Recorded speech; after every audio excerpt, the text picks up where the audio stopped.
Welcome to the Jordan B. Peterson podcast. I'm Michaela Peterson. This is Season 4, Episode 38. This episode was recorded on May 10th, 2021. In this episode, my dad's joined by Dr. Randy Thornhill. Dr. Thornhill is an American entomologist and evolutionary biologist. He's authored and co-authored about 250 scientific publications, and his work has been cited over 35,000 times. Dad and Dr. Thornhill discuss Dr. Thornhill's findings on attractiveness, as well as other subjects like cryptic female choice, symmetry, carotenoid pigments, and the characteristics of attractiveness. I hope you enjoy this episode and enjoy your week.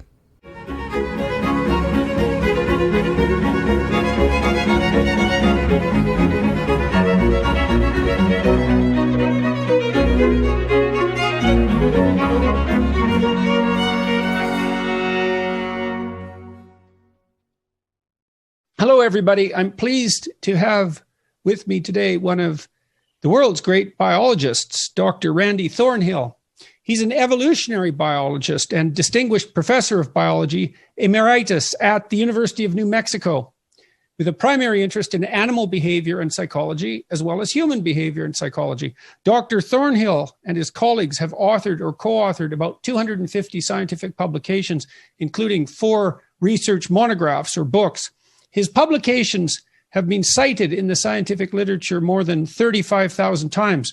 A citation score is the number of times a reference to a given piece of research is cited by another researcher or in another publication by the same author. A scientific citation count in the tens of thousands clearly indicates that a researcher occupies a position in the upper echelons of scientific influence.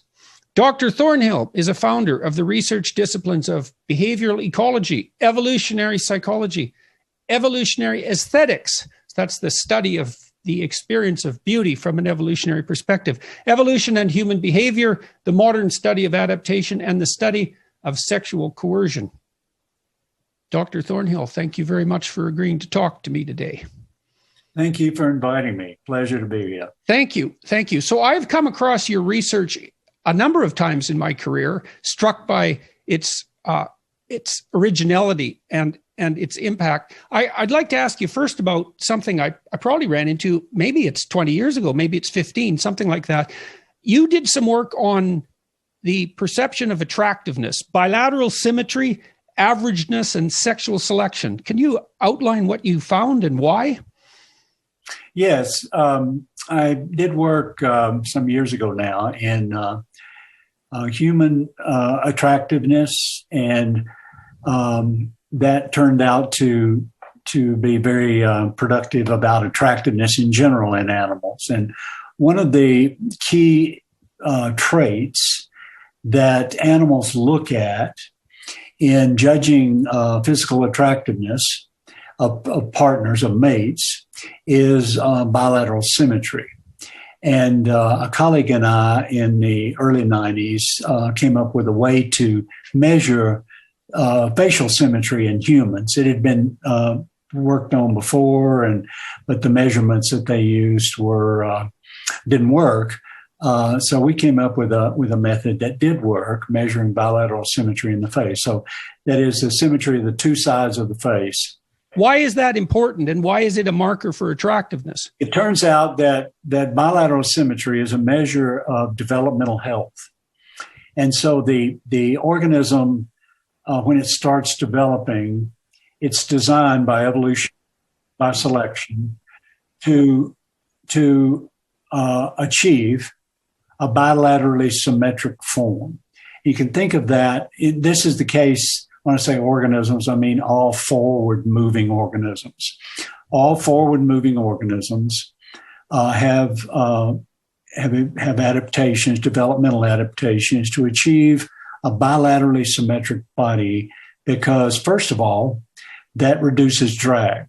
So if you're moving forward and you're bilaterally symmetric, you don't have any drag in your movement. You can think about a person with a leg a bit shorter than the other, and there's drag in the forward movement. The more of that asymmetry, the more drag. So you lose efficiency in movement. That's fundamental to what bilateral symmetry is about. But next, bilateral symmetry is very hard. Perfect bilateral symmetry is very, very hard to achieve by development. So it's a marker of quality of the individual pertaining to its developmental health. We see in many things that human beings design to move forward bilateral symmetry. Automobiles are bilaterally symmetrical. Airplanes are bilaterally symmetrical. Yeah. So we like our world to be that way. Yeah, we like our world to be that way, actually, it turns out. And you're associating it with the same principle. If you had one side of the car asymmetric compared to the other side of the car, then there'd be more drag. It's not an efficient. You'd use more gas. Think about it that way. In driving down the road with an asymmetric car. But so this is one component of physical attractiveness, bilateral symmetry. And we looked first, when we developed this way to measure facial symmetry, that became a very hot research topic. We did the first, and then others followed very quickly. And lots of research has been done now. But there's, symmetry of movement that's important in how fluid one's movement is and how attractive, therefore, one's movement is. You're not dragging your foot or whatever. And all that is really a component of the importance of health in physical attractiveness. So physical attractiveness fundamentally is a health certification. That's how we judge people's attractiveness. We don't think about it consciously. It's an unconscious calculation of the traits important in health. And developmental health, as bilateral symmetry, is one of these. So you measure the symmetry of the two sides of the face. And we showed in our first study of this way back now that that measurement relates to how attractive faces are perceived. Faces of the same sex or opposite sex. And then that research went on to look at kids looking at faces and different ethnic groups looking at faces. It works like a charm wherever you do it. Lots and lots of research. And so does it mean that if you show people symmetrical or asymmetrical faces, that they obviously have a preference for the symmetrical faces? Will they look longer at the symmetrical faces? Will infants look longer at symmetrical faces? Yes, they do. Yeah, that's the way the infant beauty research is done. You just look at whether the babe, and they got it down now to almost newborns, looking at faces and judging these faces basically on the basis of interest, how long they look at the face versus getting distracted to something else. And symmetry is one part of the beauty, whether you're talking about babies or kids or old people or young people or whatever. Facial symmetry is very important. It's not the only beauty marker in the face we look at. We can talk about that in a moment too, because that gets us into some other research we've done. But symmetry is a very important one. Now, that research went on to look at how symmetry plays out in the everyday lives of people. And we did the initial studies on that, but again, that research bloomed and lots of people have done it, and still it's an active part of research. But the first thing we did, not just attractiveness, we did a bunch of that in relation to symmetry, but we looked at sex lives of people, romantically paired people, studies of couples, and looked at reports by men and women of sex partner number that they've had in their lifetime. That was one component of it, because that's a measure in men in particular of what biologists call mating success. So number of sexual partners one has, and that research showed that for men, the more symmetric the man, the more sex partners he had. And a technical detail there, after we initially started with facial symmetry, but then we moved to the body of people. We came up with a metric for body symmetry, measuring 11 traits on both sides of the body. These traits are ear length and ear width, And then we measure elbow. There's some elbow anatomy there that we measure, some bones, wrists, fingers, all those men measured, of course, on both sides. Measure foot width, ankle width, trace like that. And then we put that together in a composite as a measure of body bilateral symmetry. That correlates highly with facial symmetry because the symmetry is a developmental health measure throughout the body. And that correlates with mating success of men. More symmetric men are physically more attractive, and they have more sex partners. We also got into looking at men's infidelities in marriage relationships and found that more symmetric men engage in more matings outside the pair bond as well. So that's part of their mating success. We did the first study of kind of modern study, we would call it, of female orgasm in copulatory orgasm.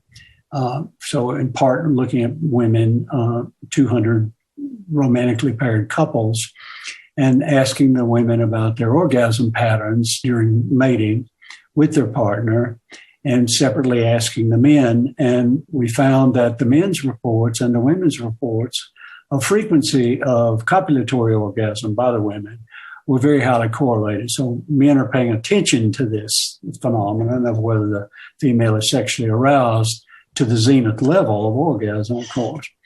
And more symmetric men were firing more copulatory orgasms, too. That was a very classic study in human sex. Well, I have a specific question about that. Yeah. I've always wanted to ask a biologist interested in sexual behavior, but I know that there's been a lot of discussion about the hypothetical evolutionary purpose of female orgasm. And I was wondering if female orgasm is disproportionately likely to trigger male orgasm. Because it could be an adaptation that's used to elicit pregnancy, essentially. Yeah, I don't think it is. There's no evidence that females that orgasm very infrequently have fewer babies, and actually women who don't ever orgasm can be quite fertile. So I don't think it's fundamentally that. I think what it is it's part of female mate choice, and more basically sire choice of the female. And let me explain. So when a female has an orgasm, she has uterine contraction, of course, and it works like a suction. It pulls the content of the vagina up to the cervix. So it puts the content of the vagina in a good place. And if that content includes the male's ejaculate, then she's pulling the male's ejaculate up to the cervix, where it's easier for him to get, either for the ejaculate to get into the right place to conceive. So imagine a female who has two mating partners. She orgasms with one, pulling his ejaculate up to the cervix, and she skips orgasm with the other partner. So she, in effect, is mated with both men. So that is, same mating success of the two men, if you just look at mating success. But she's doing something more subtle that is differentially affecting the fertilizing capacity of the ejaculate of the two men. The ejaculate she pulls up has more potential for fertilization. And that's a component of cryptic female choice. So in the 80s, I discovered what I labeled as cryptic female choice, first in insects, and then it applied to female orgasm too in humans. As cryptic female choice is just the kind of female choice that is invisible if you're only measuring mating success. So in the example we talked about, the two guys mating with this female had the same mating success. They both mated with her. But one was preferred over the other by the female's orgasmic capacity with him that pulled his ejaculate up. And so females, by showing this differential orgasm pattern that I described with symmetry, are favoring symmetric partners over other men. and hypothetically healthier partners and hypothetically providing your kids with right. with an advantage. That's right, higher genetic quality. And then that's an issue behind all this discussion so far, is that female organisms are after high genetic quality partners when they're to be fathers of their offspring. So it's a sire choice. A cryptic female choice is more of a sire choice than just a mate choice. And Charles Darwin discovered female choice and did a lot with it, for sure. And biologists had viewed female choice in a Darwinian framework up until very recently, until cryptic female choice came along. But females are far more sophisticated than just choosing one male over another as a mate. They do these subtle things involved in cryptic choice to prefer the sperm of some mates over the sperm of others. Whole suite of, now that's a big area of. Well, what other elements make up cryptic choice? You described orgasm. What else? My first discovery was in some insects called scorpion flies, and what the females do there is they adjust mating duration, and hence the amount of ejaculate that the male transfers. There's no orgasm in these insects, but the longer the male can mate, the bigger the more sperm he transfers to the female. So females are adjusting ejaculate duration on the basis of body size of the male. So, and bigger males are more fit males and so forth, better growth and more resources growing up. They're higher quality males. The females are receiving more sperm from bigger males. That's one thing I did with these insects. Another was the female, after she mates with a male, makes a choice of whether to lay eggs or not. If she chooses to lay eggs, then she will fertilize, we know from other research I've done, she will fertilize those eggs with the last male sperm she mated with. So if she makes the decision to lay eggs, she's going to use that last male sperm. And large males, again, are preferred in that component of cryptic female choice. So cryptically, these female scorpion flies are preferring large-bodied males by both receiving more sperm from them and making decisions to lay eggs with them and not other males. So those kind of subtle things that females do that aren't apparent if you're just measuring classical males mating success, If you guys have been listening to the podcast for a while, you know that my dad and I have had regular NAD infusions. The lengthy process of being hooked to an IV for 8 hours was horrible. Seriously, NAD infusions suck. Kind of painful in a way, and they're expensive, but the benefits are intense. Basis by the company Elysium is a perfect way to save the time of infusions and the cost and still get the benefits of NAD. Basis works by increasing your NAD levels and activates something known as sirtuins, or our longevity genes, which scientists say optimize the way we age. NAD plays a key role in helping your brain cells age well. Within brain cells, NAD helps control the production of PGC1 alpha, a protein that appears to help protect cells against oxidative stress and impaired mitochondrial function. Basis also works on biological factors such as enhancing mitochondrial function and aids in improving DNA repair. Overall, it's super easy. Just take 2 capsules a day to promote healthy aging. Listeners can get $45 off of a prepaid subscription to Basis by visiting trybasis.com/Jordan and using the promo code JBPBasis. That's trybasis.com/Jordan, promo code JBPBasis. It's a great deal on such a groundbreaking supplement. This episode was brought to you by Magic Spoon. I don't eat cereal. I eat meat. However, most people aren't anything like me in many ways. Most people like cereal. I used to love cereal. I would never advertise a normal cereal. Magic Spoon isn't normal. If you're not going to eat steak for breakfast, which you should, and you're going to eat cereal, please try Magic Spoon instead of the sugary poison you're eating. Magic Spoon has 0 grams of sugar, 13 to 14 grams of protein, and only 4 net grams of carbs in each serving. There are only 140 calories in a serving. It's keto-friendly, gluten-free, grain-free, soy-free, and low-carb. They have cocoa, fruity, frosted, and peanut butter. Apparently mixing cocoa with peanut butter tastes exactly like a peanut butter cup. Most of my keto nerd friends are obsessed with this cereal. If you're going to eat cereal, please try this one instead. Magic Spoon Keto Cereal. Go to magicspoon.com/JBP and use promo code JBP at checkout to save $5 off your order. It's magicspoon.com/JBP, code JBP to save $5 off.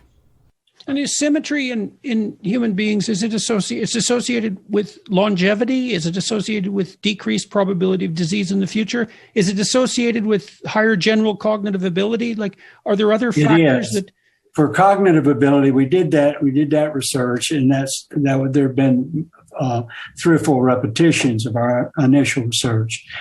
We did it on 200 subjects, similar age, so university students, the psych pool kind of study, and measured IQ using a culture fair measure of IQ, culture fair procedure, and questionnaire, measured the IQ, and then measured the symmetry. And for both sexes, the higher the symmetry of the individual, the higher the IQ.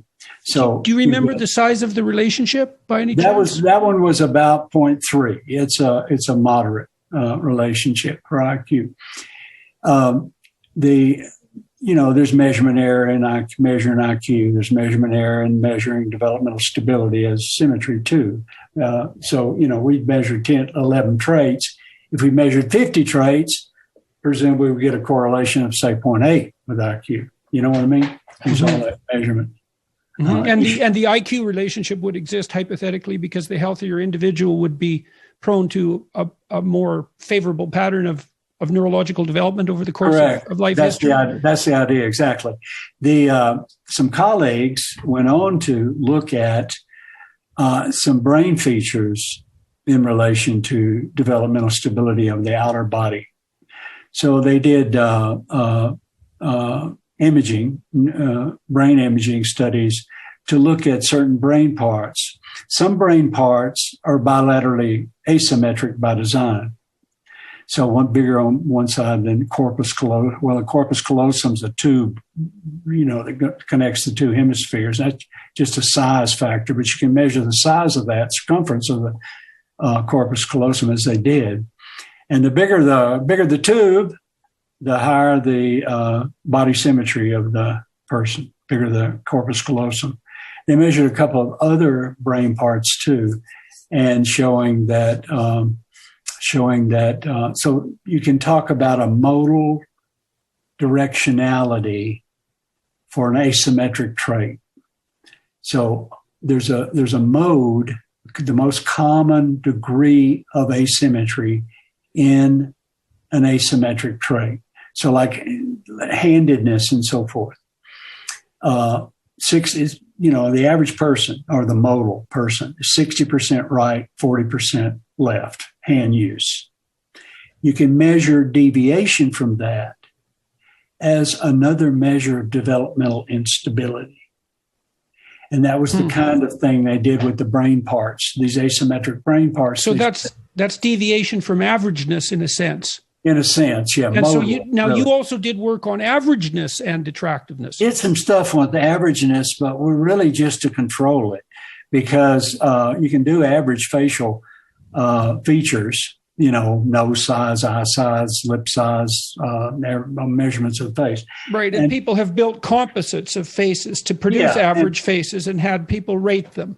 Averageness, average faces is more attractive than non-average. However, average is not the most attractive face. The most attractive faces deviate from average in predictable ways. You want to talk about it? Sure, yes. Okay. So I've seen averaged models' faces, and they seem more attractive than averaged faces, and maybe that pertains to this. But you can take a model and you can make her drop dead by the following computer manipulations. What you do, if she's a female model, not a male model, if she's a female model, you do the estrogen modifications on her face through computer techniques.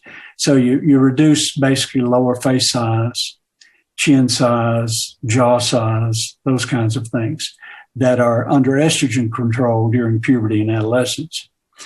And for a male face, you manipulate in the opposite direction. So male faces are more attractive when testosteronized, not estrogenized. And female faces are more attractive when estrogenized. So the female facial models get their job because they're highly estrogenized faces. And are they neotenous? The female attractive faces, are they more neotenous? Yeah, they're more neotenous in the sense of a woman who makes her living with her face model, her face is about the size. Lower face is about the same size as a 10, 11-year-old girl. So neoteny in that sense. So neoteny is the tendency of an organism to evolve towards its childhood appearance. Morphology. Yeah. Mm-hmm. And so neotenous averaged females are more attractive. Yeah. And so now, is that, just out of curiosity, do you think that the attractiveness of that neoteny is a consequence of the ability of the more childlike face to elicit care from a male? Yeah, elicit care and interest and, attractiveness. So basically, here's the way we think it works. So the neoteny we're talking about, we could talk about it just as degree of estrogenization of the face. That's what we measure.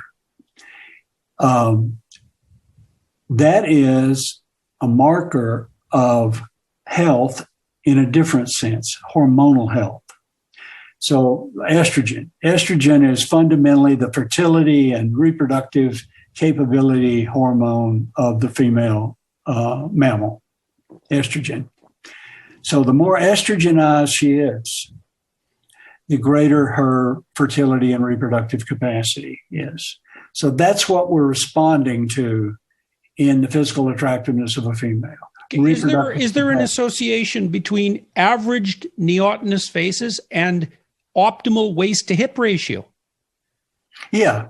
Well, the estrogenization affects not only the facial features, it affects bones and so forth. So, petite, people talk about petite women as attractive. She's so petite and so forth. What they're talking about is estrogenization of the bones throughout the body, not just the face.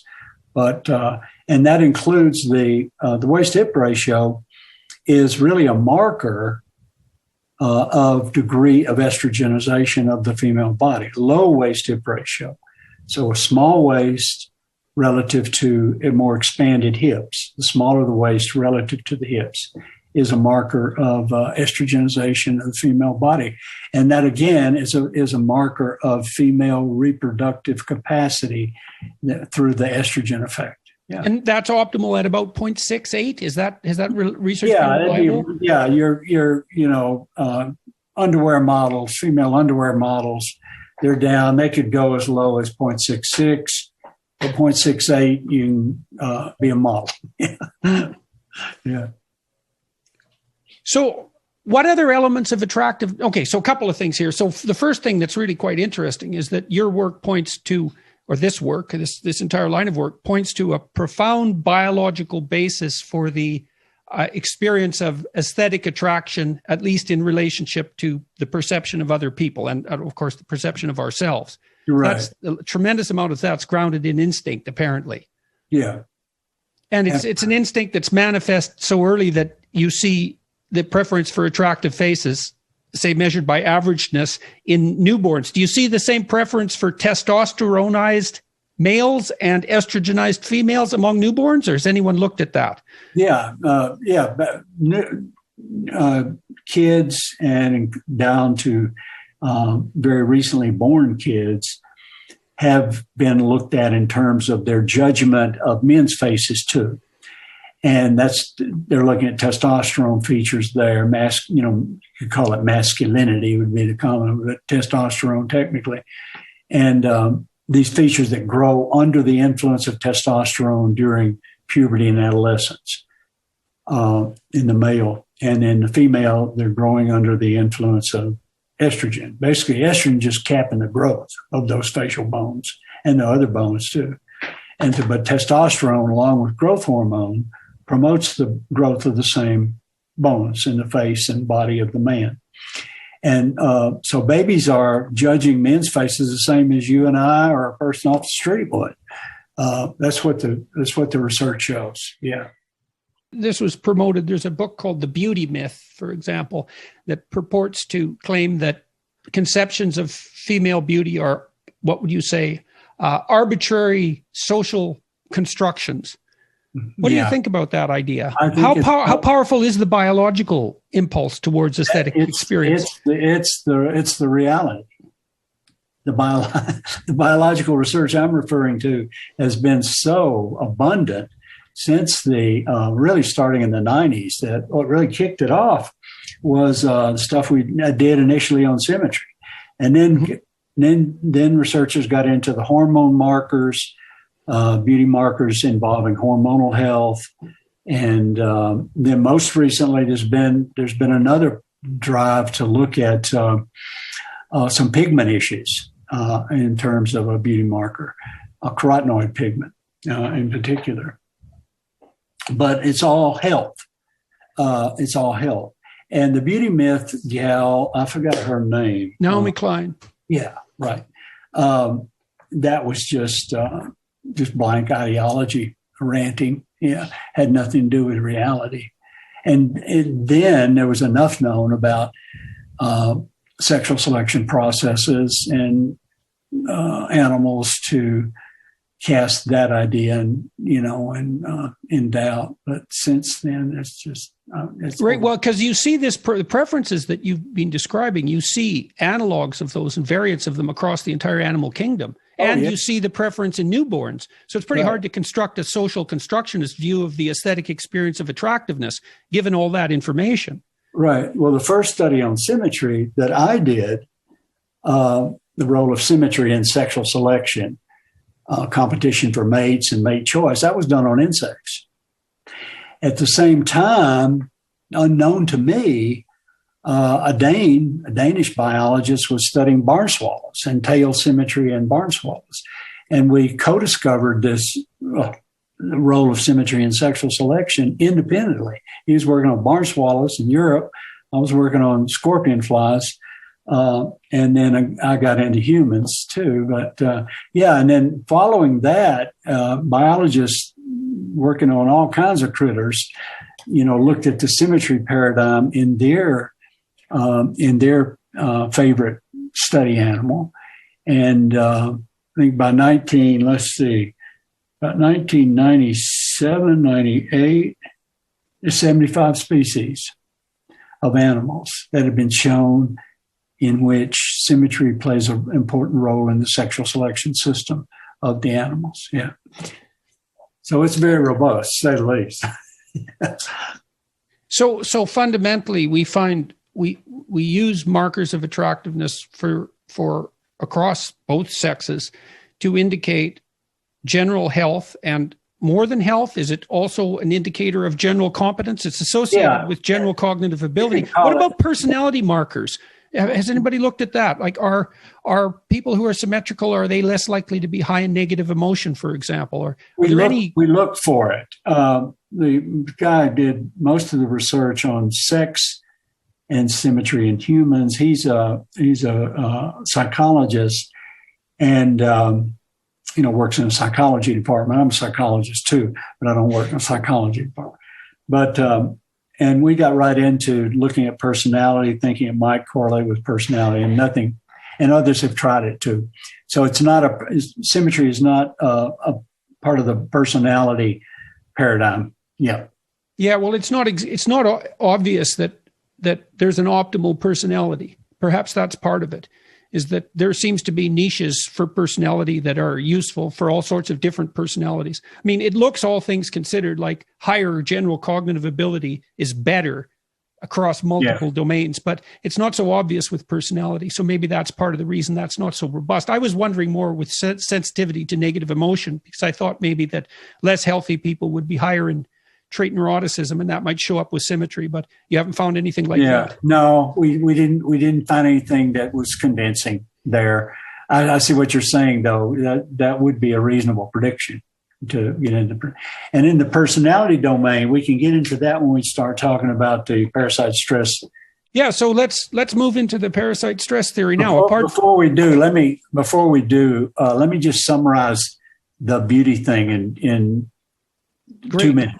Great. So the current knowledge, the reality about our judgments of physical attractiveness, empirically based knowledge, the only kind of knowledge there's real knowledge, but empirically based knowledge of how we judge physical attractiveness in terms of facial and bodily attractiveness, is we use health markers. And those health markers are developmental stability, that's symmetry, hormonal health, that's another one, and senescence is a third.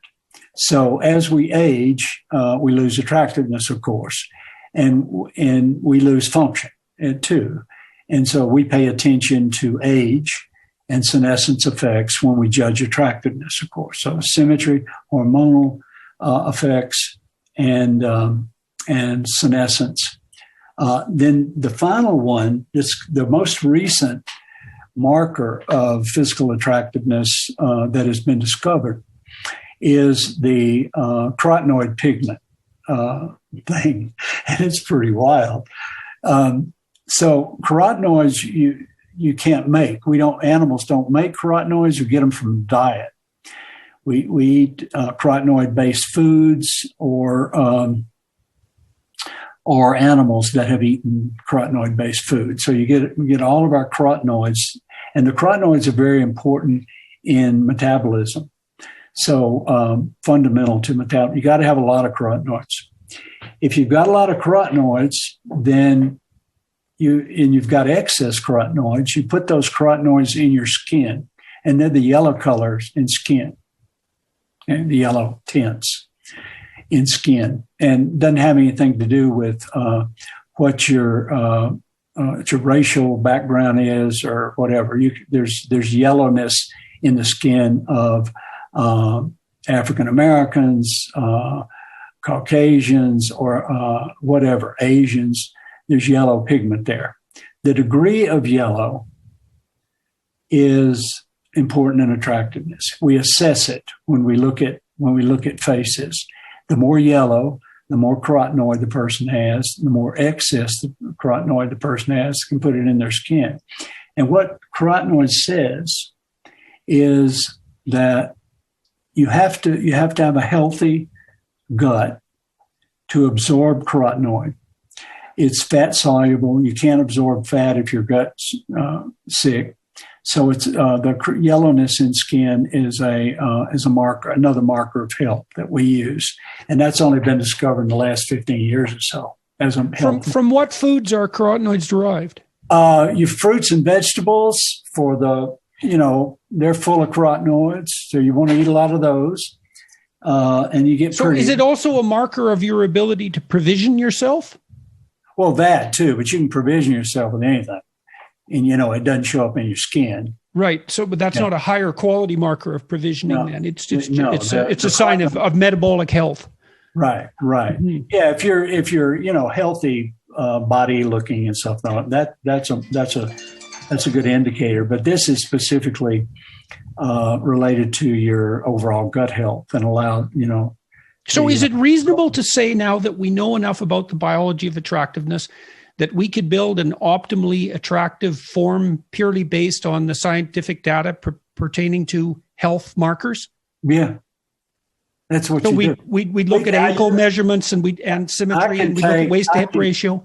I can take a female model, famous facial model, and take that face, digitize that face into the computer, like off the cover of Cosmopolitan or wherever. And I've done this. And I can make her even more attractive through reducing increasing the estrogenization components of her face. I can make her more attractive. Then she. So if I want to be particularly successful on Tinder, I'd put up a representation of my face, but I'd make it bilaterally symmetrical, so I could duplicate maybe the left side of my face. I'd make my skin yellower. Yeah, make your skin a little yellower. Mm-hmm. Yeah, oh yeah, you can do it. I mean, the most recent research on the yellowness thing, crudness thing, is people would they did experiments where they put people on different diets, and they measure take their facial picture before the experiment and 6 weeks after. In 6 weeks, you can improve your facial attractiveness by carotenoid, including more carotenoid in your diet. So it can be pretty quick. And students love this when we talk about it in class, of course. I'm telling them how to get prettier in a hurry. Yeah. All right, so let's move to the next major topic. I came across your work on parasite-stress theory a few years ago. I started to get interest. There was a burgeoning literature on the role of disgust in political ideation. Yeah.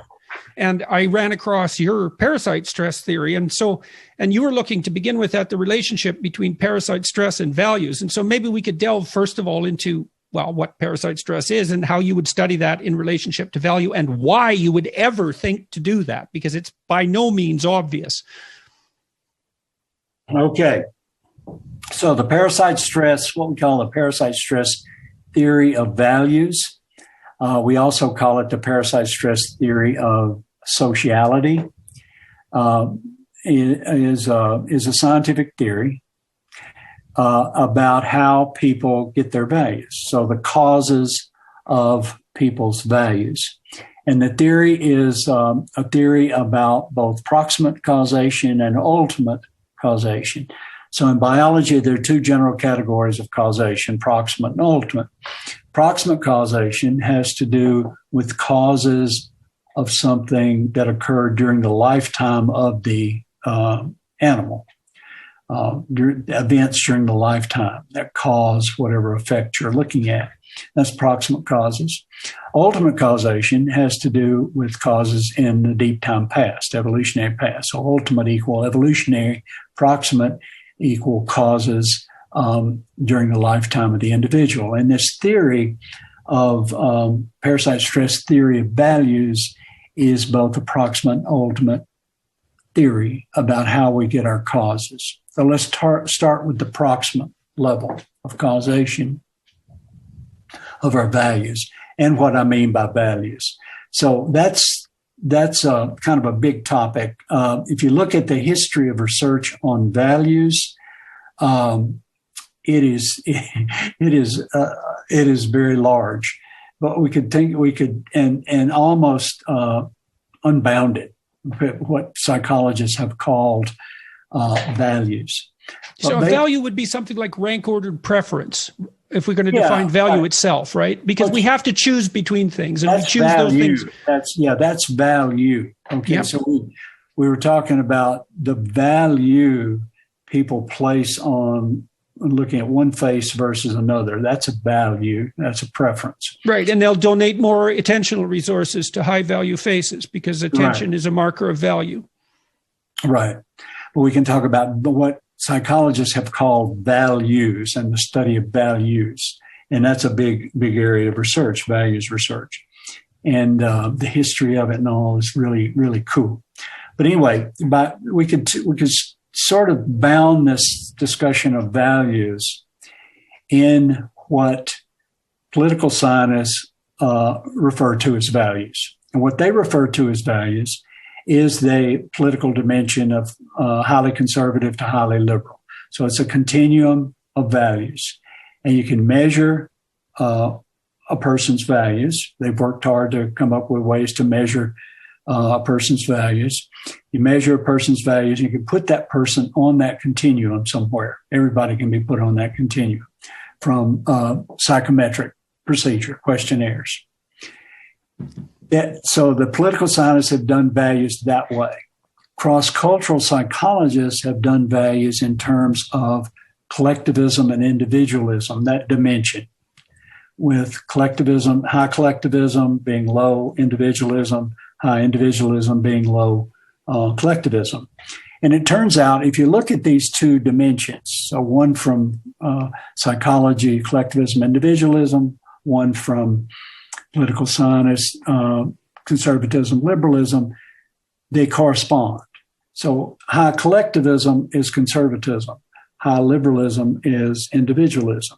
And so you can think about what I'm talking about in terms of core values by those two dimensions, conservatism, liberalism, and collectivism, individualism. And basically, as I show, they are, as we show, that those measures, those dimensions are very, very similar, if not identical. Could you take them apart a little bit and talk about collectivism, conservatism, and liberalism, individualism, so everybody knows? I will indeed. Yeah. Okay, excellent. Yeah. So you measure these. A person's collectivism. Said differently, you measure his or her individualism, and what you're measuring. So let's start first with conservatism.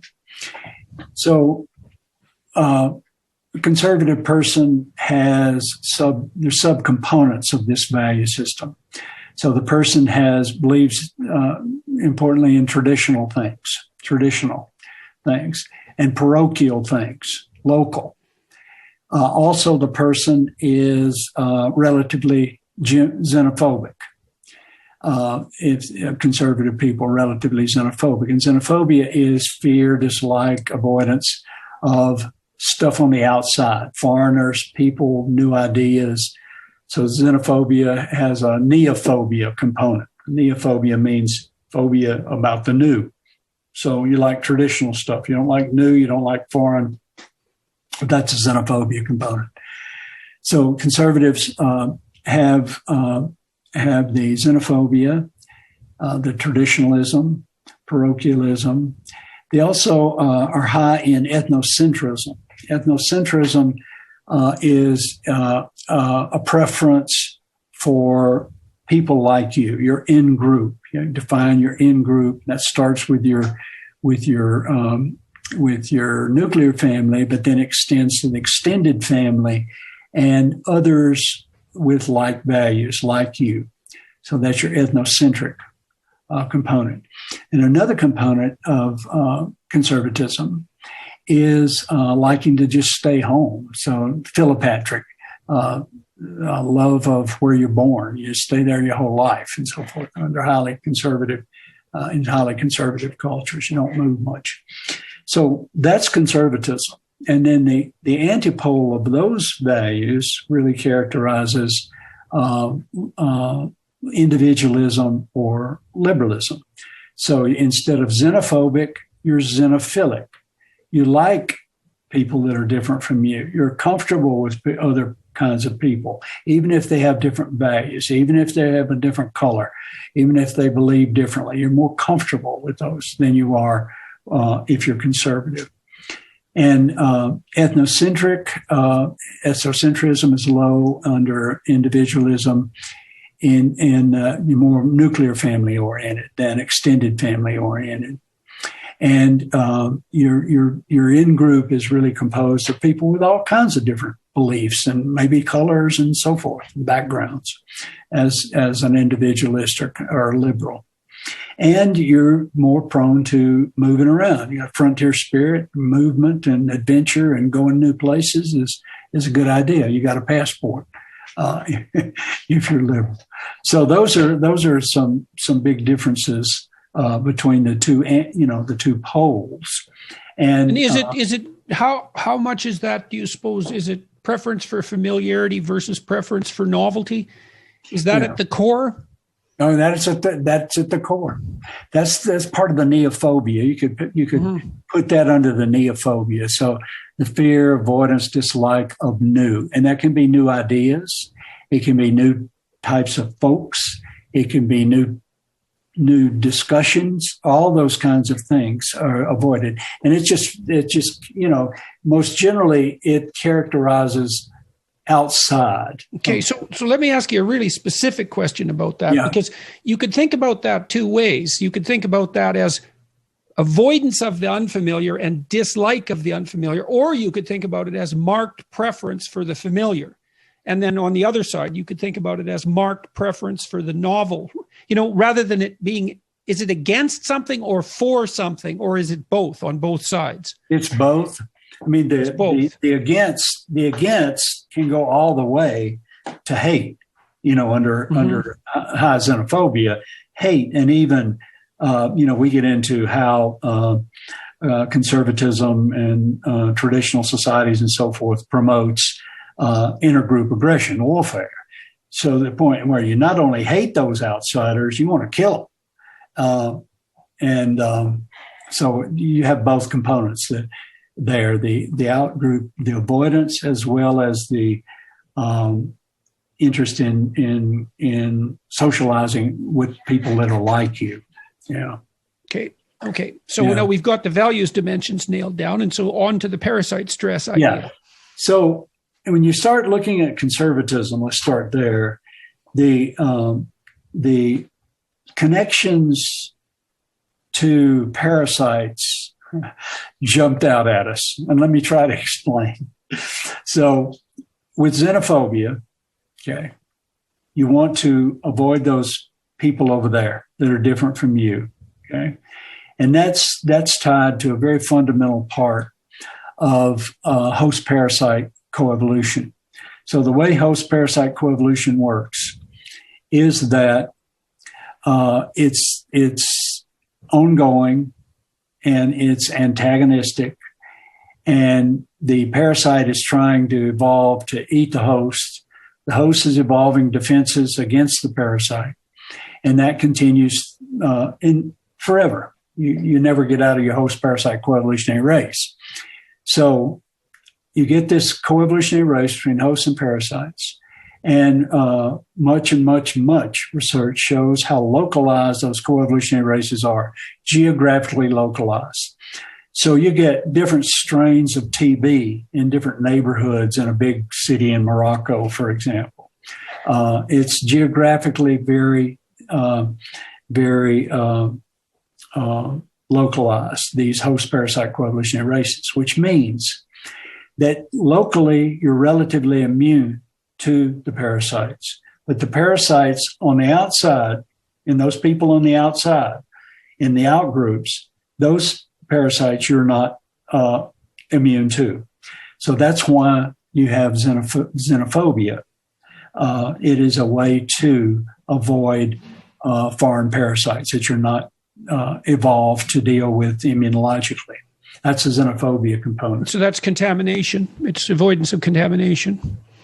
Right. And from parasites that you're not immune to, because you're relatively immune to the local, and you're safe with people that are just like you, the local people, because they've got immunity like yours, and yours is relatively good against the local parasites, but not the foreign parasites, because of this localization of the host parasite coevolutionary race. Right, and so you're saying that you don't have to go very far away before you get yourself in trouble. No, you don't have to go very far away. No, all these new strains of COVID popping up.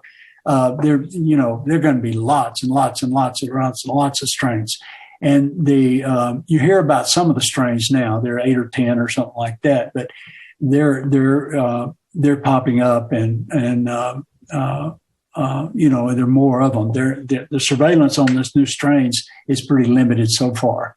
They haven't done a lot of that because they've been doing other things with the pandemic. But still, you get that occurring with the COVID too. This localization of the strains. There's a South African strain and so forth, so on, UK strain, all that. So you don't have to go very far, for the localization of the immunity you have to not work so well.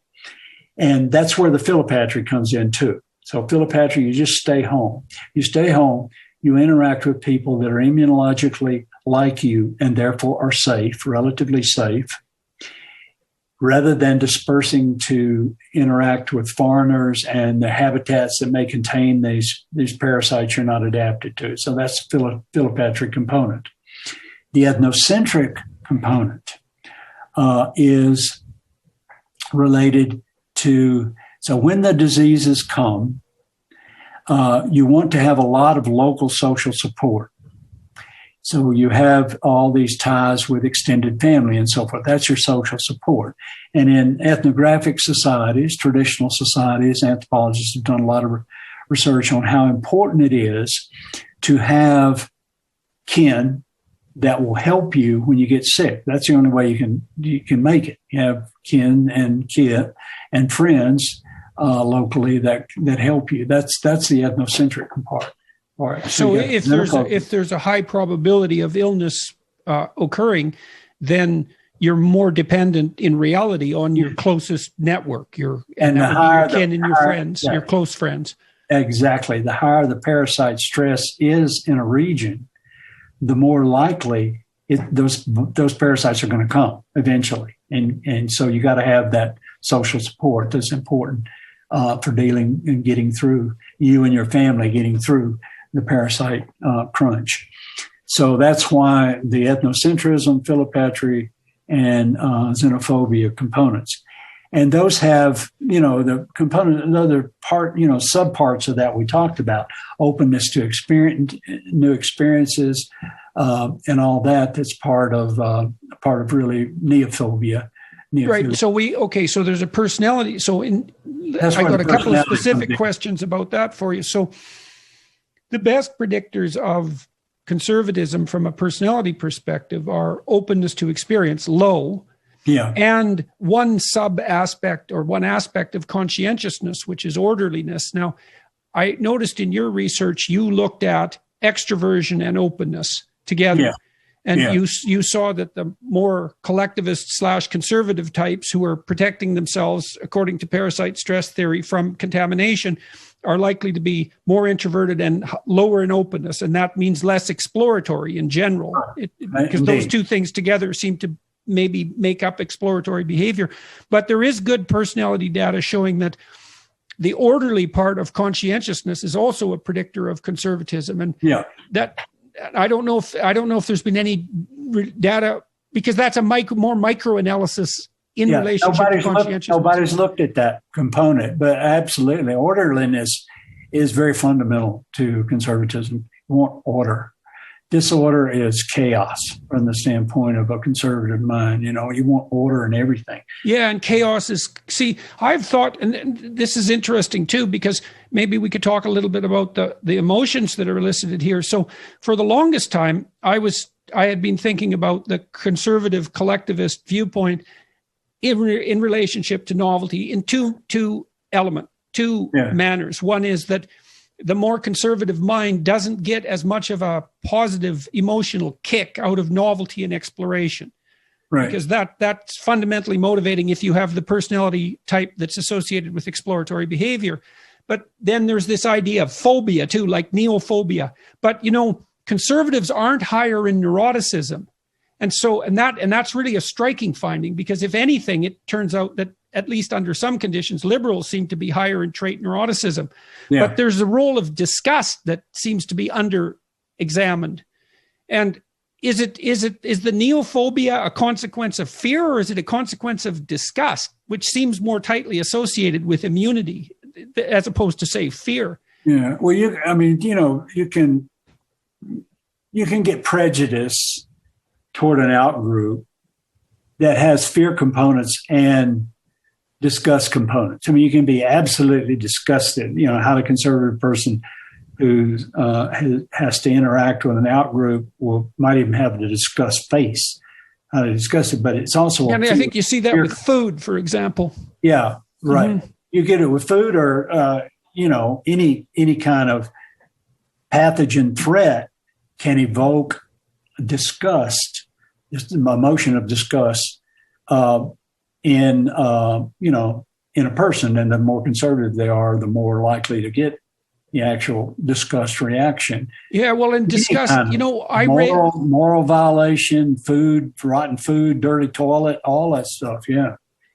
So that's some account. Like, people have struggled for a long time to make sense of dietary prohibitions in religious contexts, for example, and I mean, if you have dietary restrictions and markers for in-group identification, that's a good way of deciding or of determining consistently who's on your side and also marking who's on the other side. Yeah. All kinds of things come into play to indicate boundary between in-group boundary. and out-group. Well, okay. So when I was thinking about the relationship, there's 5 basic personality dimensions and 10 aspects. And so, but only 2 of them really, really strongly predict political affiliation. And that's openness. Yeah. So high openness is liberalism, and orderliness, which is less powerful predictor. But so the conservatives are low in openness and high in orderliness. And I thought, why in the world do those 2 uncorrelated personality predictors co-vary to predict political belief? And then I thought over a number of years that it has to do with borders. Is the fundamental political question. Is the conservative likes thick borders between everything, and the liberal wants thin borders, and the liberal wants thin borders because their niche is the locale where information is transferred. But the counter tendency is the conservative tendency to say, yeah, but if you're where the information is going to be transferred because the borders are thin, you're probably going to get sick and die. And they're both right. Yeah. Seem reasonable? Yeah, right. In terms of what is well, sometimes the conservatives are right that you're going to die if you expose yourself to what's new, and sometimes the liberals are right in that you need what's new to renew you. Right. Well, these values that we acquire are very strategic, and they're suitable for our understanding of the culture that we live in. They're suitable for that. They're optimal for that. So if you grow up, we haven't really talked about the evidence yet behind the parasite-stress theory value, and your comments get me into that. So we looked at the theory in relation to what it predicts to test it. So it predicts that if you take measures of parasite stress across the world, countries or states of the United States or whatever, that will correspond to conservative or collectivist values measured by political scientists. These measures put in the literature for countries and states, measures by psychologists of individualism, collectivism put into the literature. So we pull those data and look for the predicted relationship between parasite stress and conservatism and liberalism, and found what we expected, and strongly so. The more parasites, the more conservative. Said differently, the more parasites, the more collectivists. And so does that broadly mean the more infectious diseases? Yes. And so, there's two ways, basically, we've measured, or several ways now, we've measured infectious disease levels. So by parasite, I mean any infectious agent. It doesn't mean just intestinal worms or something. It's any infectious agent. So virus, bacterium, worms, whatever level of parasites you're talking about is a parasite. Infectious disease, synonymous with infectious disease. So you can take number of infectious diseases per country, for example. You can take number of infectious diseases per state for the U.S., or you can take the rate of infection, so the proportion of the population that has each of these infectious diseases in an area. So either number of infectious diseases or the prevalence of the infectious diseases. And either of those very strongly and similarly predicts the values, with more infectious diseases, more conservatism, that is more collectivism. The fewer infectious diseases, the more liberalism. That's done on just the geographic level. But then, and we did all that initially, and then others came along quickly. Actually, once it got started, and it's still really blooming out there. All the research on the parasite stress theory values done by people all over the world now. But people started doing it at the individual level. So you bring a person into the lab, and you show them cues of immediate parasite danger. So these are just like a slideshow with disease cues in it. So a dirty toilet, a person with skin pox, a person sneezing, those kinds of cues. So they see these slides, and then you measure their values before and after seeing the slides, and you have an immediate effect. Amazing, immediate effect. So let me talk about the power of these relationships. So if I remember correctly, some of the data that your team generated showed that the correlation between infectious disease prevalence, so parasite-stress, and conservatism was as high as 0.7. Yeah. So staggering, unprecedented strength. That's stronger than the relationship between general cognitive ability, or it's as strong as the relationship between general cognitive ability and learning, which is the strongest association I've ever seen in social sciences. Yeah. We get some big effect sizes. I mean, they vary in terms of what particular prediction we're looking at. And we've looked across so many domains of human life that, there's variation in effect size. But yeah, some of these effects are tremendous. And of course, we do, through standard statistical procedure, we do controls too of potential confounders in all these analyses. So that's at the, you can do the regional stuff with countries of the world, states of the United States in relation to values and parasite level. But then this stuff coming along with looking at individuals really is nice too, because you got the same patterns in the regional level. Yeah, and the individual level. Right. So we should take that apart a little bit. So the problem with comparing nations is there's lots of differences between nations that might be correlated with parasite stress. Correct. So but then if you go to the state by state level within a country, you control for lots of those variations. You have. And also in your analysis itself, you do statistical controls of things that potentially could be problematic confounds, whether you're looking at between countries or between states. So we have data from all those levels. Some of the more recent stuff that's coming out now, people are doing. They did a lot with the slideshow that I mentioned. There were 10 slides that reliably will evoke greater conservatism, but then now they're looking at showing people like a short story about COVID. COVID's real serious in your neighborhood or something like that, and that does it too. So do you think there'll be a swing towards conservative political belief across the world because of this pandemic? Will that shape the political beliefs of a? And is there a crucial period for that to be shaped? So, for example, will this have a bigger effect on, say, 14 to 16-year-olds or 16 to 18-year-olds who are catalyzing their identity? Would there be a cohort that would be most affected? That's a really interesting point, and I've thought a lot about it. There's no data on that now. So the way that you could empirically attack such a thing would be to look at people of different ages in relation to like the effect of these experiments on them. Do you get a bigger effect size when you show slides, the disease slides to one age group versus another? Yeah, or would it last longer? That'd be the other issue, right? We don't know how long it lasts either. That research surprisingly has not been done. You bring people into the lab and you show them these slides and you get the effect.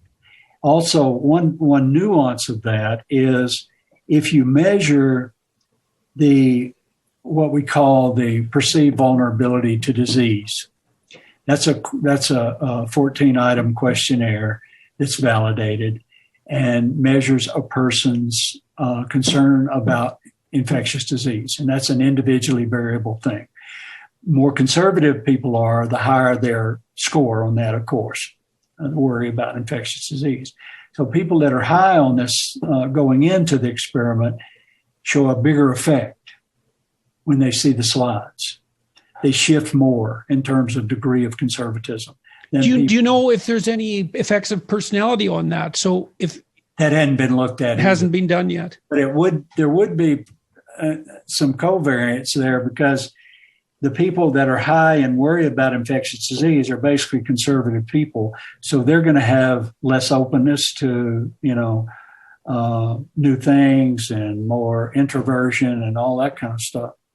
Right. Already. Yeah. So when I first came across your parasite stress hypothesis, I was reading a fair bit of the literature on disgust, generated a fair bit of it by Jonathan Haidt and his research team, because he was one of the first psychologists to look at disgust as an independent emotion. But I was reading a book called Hitler's Table Talk, which was a collection of his spontaneous utterances at mealtimes collected over about 3 years. And it really affected my reading of it, because the number of times that he used parasite metaphors really stuck in my mind. And I started to look at all of the Nazi propaganda from before the Second World War in terms of parasite stress hypothesis, especially after I also realized that Hitler's extermination campaign arguably had its origins in public health policy, because they started out with tuberculosis interventions, and then they went to clean up the mental hospitals and so on. And like and Hitler went on a factory cleanup binge, essentially, after coming to power. And they used a variant of Zyklon gas as an insecticide in the factory cleanups. So this was all quite terrifying, reading what you were writing and reading this at the same time. And I don't know I'm going to ask you to comment about that, what you think about that. But his metaphor for parasites, that's a fundamental metaphor. The Germans, the Nazis, seem to view themselves as under assault by parasites. Mussolini was the same way. So you said Mussolini was the same way? Exactly the same way. He was just a replicate of, or Hitler a replicate of him. Mussolini was, his fascist dictator of Italy when Italy was fascist, and Hitler fascist leader of Nazi fascism. But Mussolini, he for example outlawed handshaking in Italy. He thought it was the most disgusting thing to touch a person's hand. He was as much germaphobe as Hitler. And Hitler bathed 4 times a day. That's still going on in some parts of the world. These 30-minute showers in the Middle East people talk about, where you get the highly conservative people that really clean up. But with regard to fascism, I've been very interested in fascism, of course, because it's over there on the extreme pole of conservative end of things. It's got all the components of conservatism in writ large. And so I've been interested in the origin of fascism in Germany and in Italy and Japan about the same time. The three big fascisms. There have been some other fascisms too. But a recent study you'll be interested to know has looked at infectious disease in German regions, cities, in relation to voting for for Hitler's party, Nationalist Socialist Party, and the way it works is, so he has data from 1918 to 1920, the number of Spanish flu cases. I never thought about Spanish flu as a contributor, because that came right after World War I, of course. And right after World War I. It was one of the things that devastated an already devastated Germany. In the world in general. Yeah. Germany was really hit hard by the Spanish flu, as Italy was too. And what this guy did, he got data. There's a data collection managed by the University of Michigan on the data from Third Reich and before the Third Reich became officially a Third Reich in Germany. And these data include the number of cases of death due to Spanish flu in all these German cities. Also, they got number of deaths from plague and tuberculosis and so forth too. Tuberculosis was still a big problem by that point too. It wasn't just Spanish flu, but Spanish flu was the main killer. But tuberculosis is probably number 2. Plague wasn't a big a deal by that point. So these data have number of votes in these different cities for the Nazi Party. They have the number of votes for the Communist Party and number of votes for various things. So the Communist Party was considered extremist then, as was the Nazi Party. And the votes are from, the years 1930 to 1933, I think. So the critical years for the rise of, for really Nazism to get big there. And the more people dying from the Spanish flu in 1918 to 1920 in a city, the greater the vote for the Nazi Party in 1930 to 33. So that's a connection that was of interest to me. And this paper is just it's recently appeared. Any idea about the size of the relationship? And what about economic? Are there confounds of economic well-being in the cities? Very important. He was able to control through the same data set for employment in those cities and for average wages in those cities. 2 variables related to economic state. I mean, that's the traditional thing. Historians will tell you, well, the Germans were so economically distraught that they bought this stuff, But the parasite-stress theory values adds a new mirror here, I think, for fascism. And Italy, I've searched and searched for data on flu death in Italy. But I don't think there's going to be anything like it. For some reason, the Third Reich has collected lots and lots of data. And somehow University of Michigan, I don't know the history of the acquisition by the University of Michigan of these data, but it is a reliable data source that is used now in sociological and research. Now, you studied other elements of parasite stress theory too. Its relationship with altruism, its relationship with human cognitive abilities. Yeah. So we did study of IQ in relation to parasite stress and across the world and across the states of the U.S. And that worked out very well. The thinking was simply that if you've got you think about the human immune system, it is tremendous. It's everywhere in the body. And it's a very, very costly system in terms of energy and in terms of tissue to make and maintain this immune system.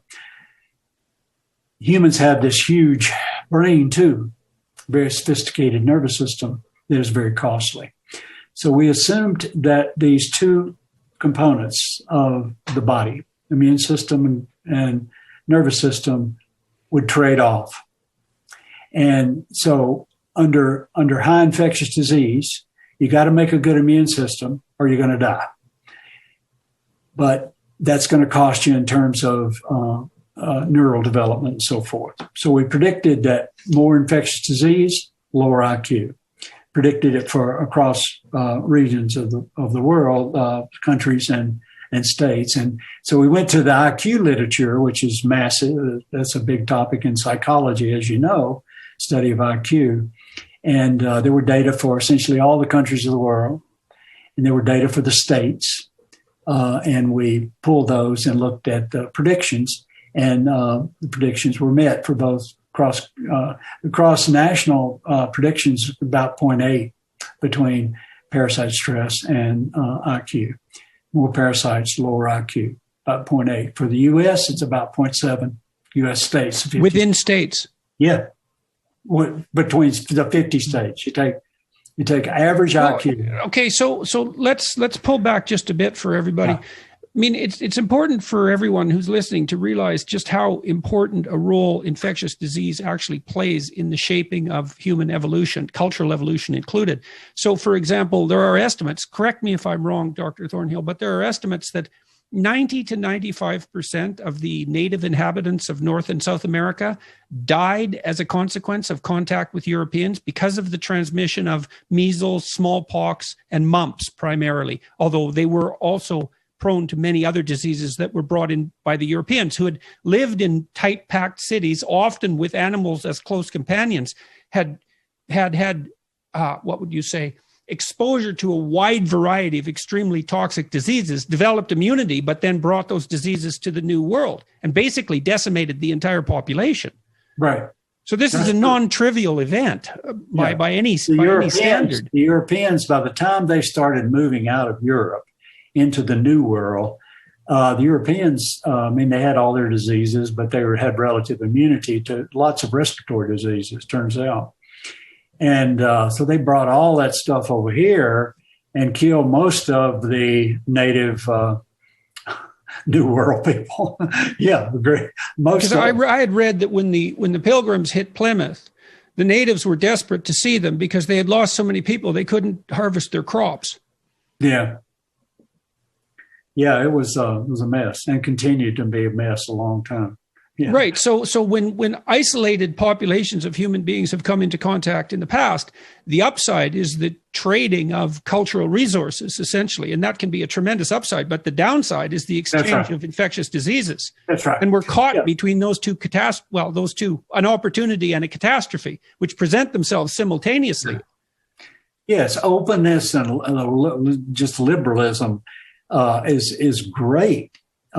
In terms of its benefits. You got interaction with lots of different kind of people. You get a bigger social network, got a bigger mating pool. You don't care if they're different from you. You want to interact with them. And you can innovate out of catastrophe.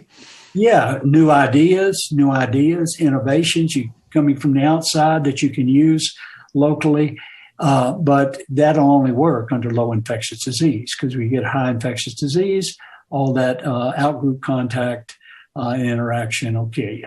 Yeah. Yeah. Well, that's exactly what we've seen in the last year and a half too. Yes, absolutely.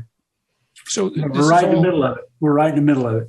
And the mortality, the human mortality from infectious disease before the pandemic was still greater than any other measured source. So there's recent work that's looked at, well, you can just sort of summarize it this way. You can look at genes that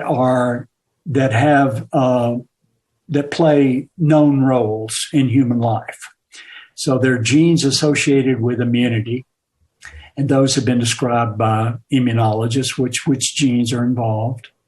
There are genes involved in diet, the genes involved in digesting protein and all that kind of stuff. All these, gene functions are known. If you look at where in the human genome there's the most turnover of new alleles, new genes. Those are genes that are evolutionarily very active. It turns out that the immunity genes are the evolutionary hotspots in the human genome.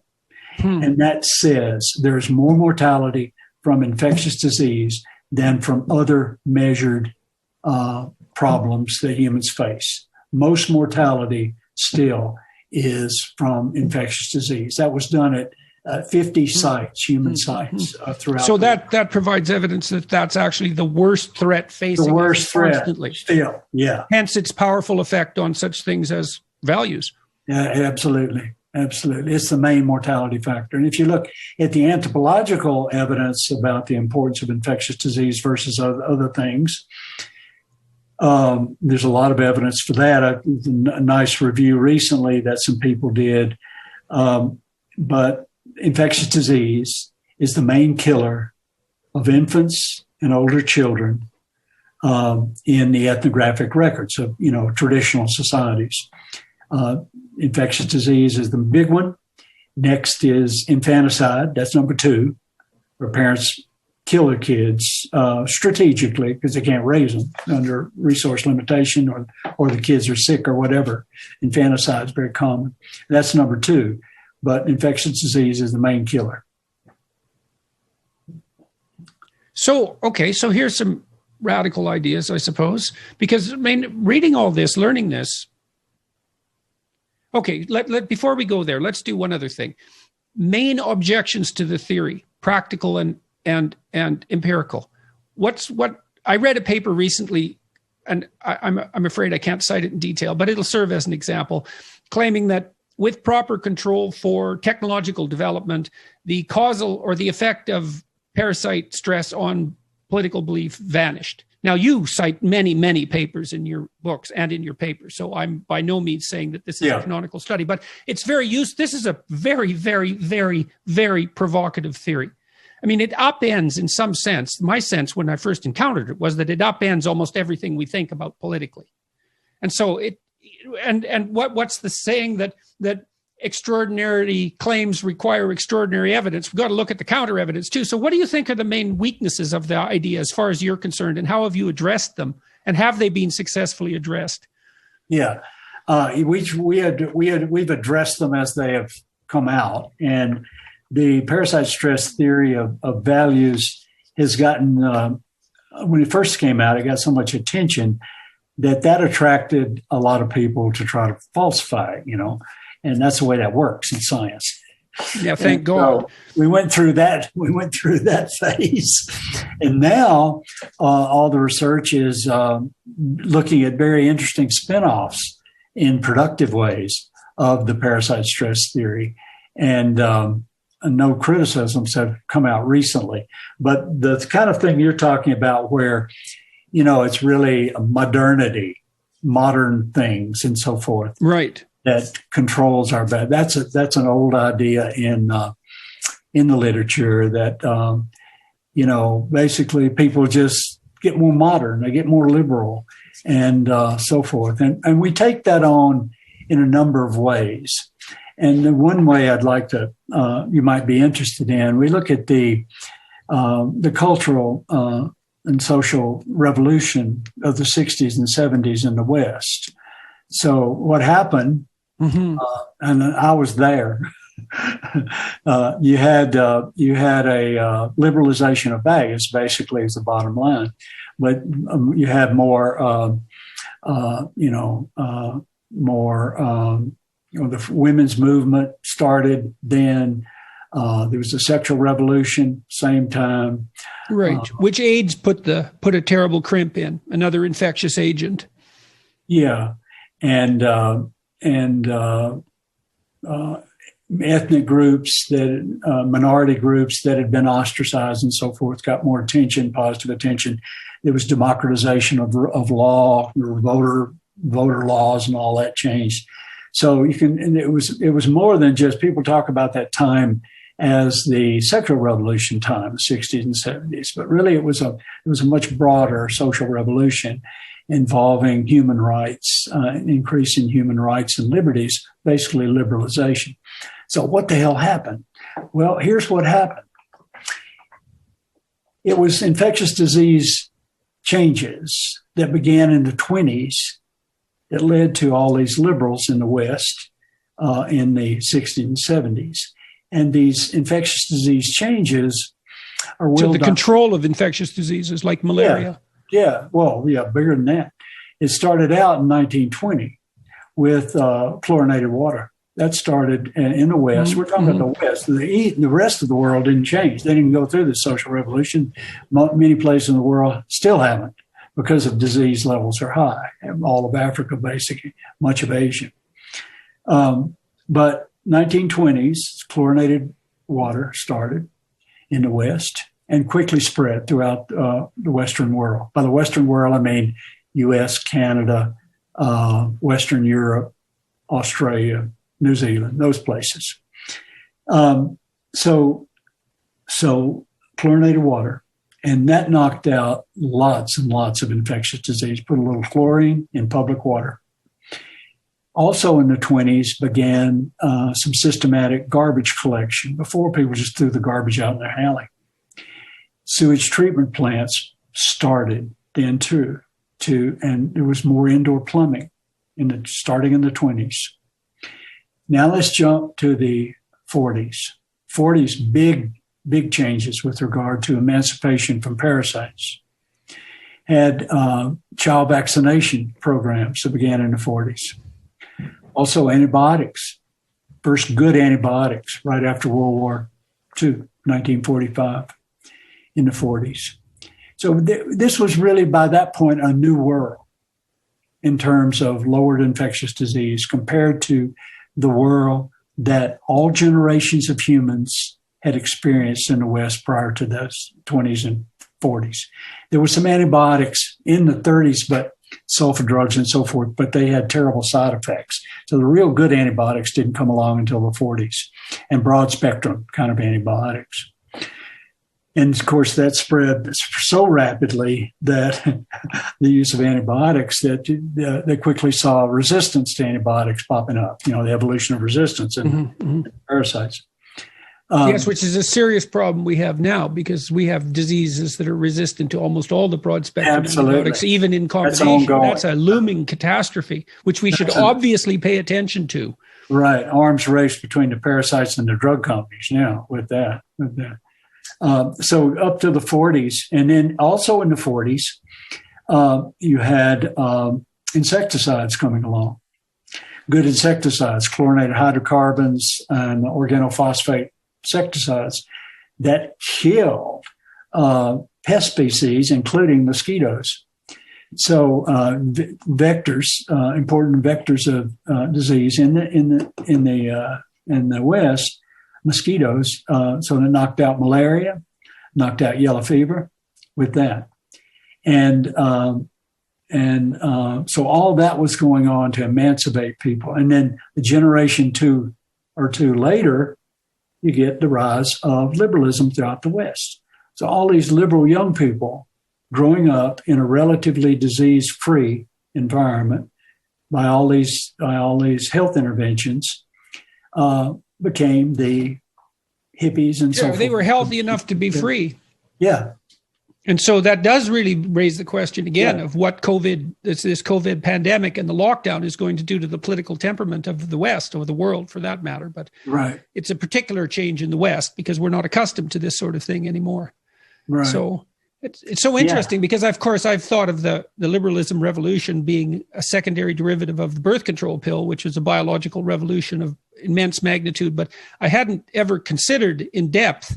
Yeah, even after reading your work, of it. I mean, the use of birth control and all that by women, that takes some willingness to try new things. Right, exactly. Well, that's it. That might be dependent itself on. That's way away from tradition, taking birth control. So there's another perverse implication of the theory that you've developed too, which is that conservatism insistence upon hygiene and disease prevention is a precondition for liberalism.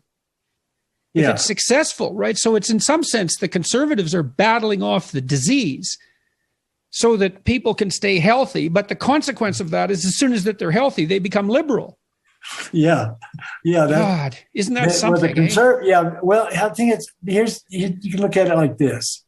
So if you got high conservatism in a place, then those conservatives are doing things that promote they're not using modern technology, they're not open to new ideas, they're not open to science and all that. So those are attitudes that help the infectious disease, really. Right. So their reliance on traditional. That's right. Traditionalism is also an impediment, a tremendous impediment. Yeah, it reduces their contact immediately. So it works against them that way. I mean, if you're not, pro-science and open to new ideas and innovations and all that kind of stuff, that has tremendous limitations. And so, you don't even put in septic tanks and anything like that, or chlorinate the water. So another vaccination. You don't get a vaccination. Right. Well, okay. So let's talk about two things then. One is I've been struck, and tell me what you think about this.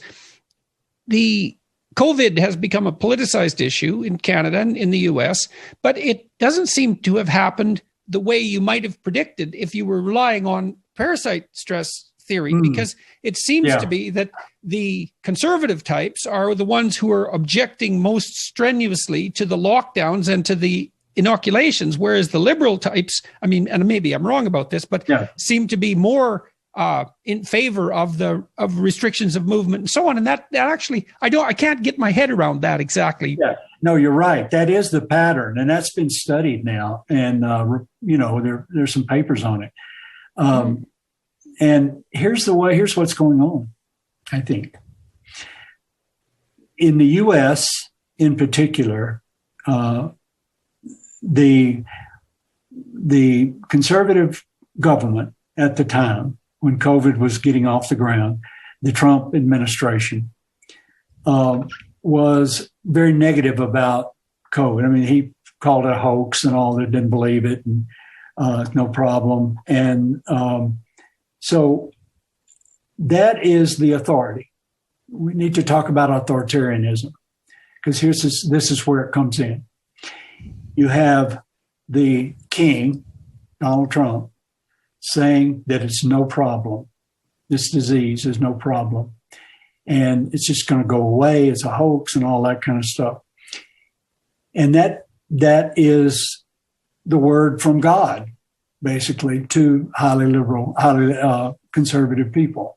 And that's the way authoritarianism works. People that are highly authoritarian, and that's conservatives, that's strong. There's a lot of evidence there. Authoritarianism is very highly correlated with conservatism. In fact, a component of it.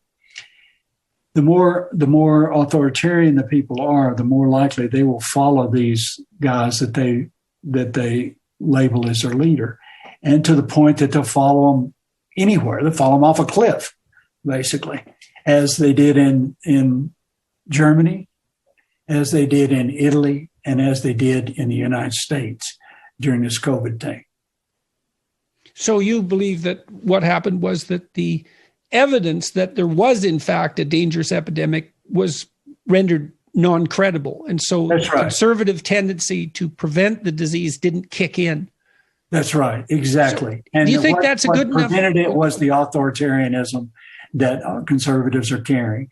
And had Trump acted another way, said this disease is really important, I want you folks to wear masks and be careful and distance and all that kind of stuff, then there would have been a different outcome, because that would have been the authority message. So it's one element of authoritarianism / conservatism interfering with another. That's right. Okay. Parasite stress and sex. Yeah. There's been some look at values in relation to sex. So conservatives are conservative. So there's old studies that there's one paper I should send you. You got all kinds of correlations in there with everything under the sun in relation to conservatism and liberalism. But interest in different positions, copulatory positions, and all that. The conservatives more likely just stick to the missionary style, and whereas the liberals are more adventurous with regard to positions. And is there a relationship that between adventurousness in sexual position and the risk of transmitting sexually transmitted diseases? Don't know. I haven't seen anything on that particular thing. But liberals are more interested would be more interested in partners that are in different ethnic groups. I mean, that's been studied.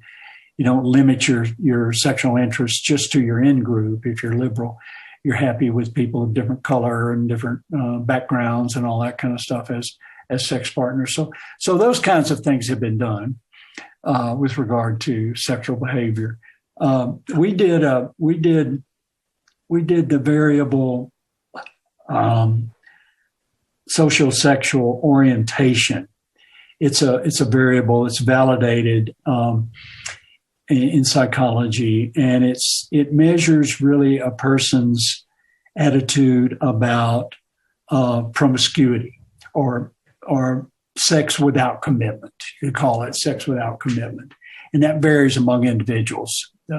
Their attitude about sex without commitment, and we looked, and there data on I think it was 120 countries measures. So we took those data and looked at them in relation to parasite stress and values. And the more parasites, the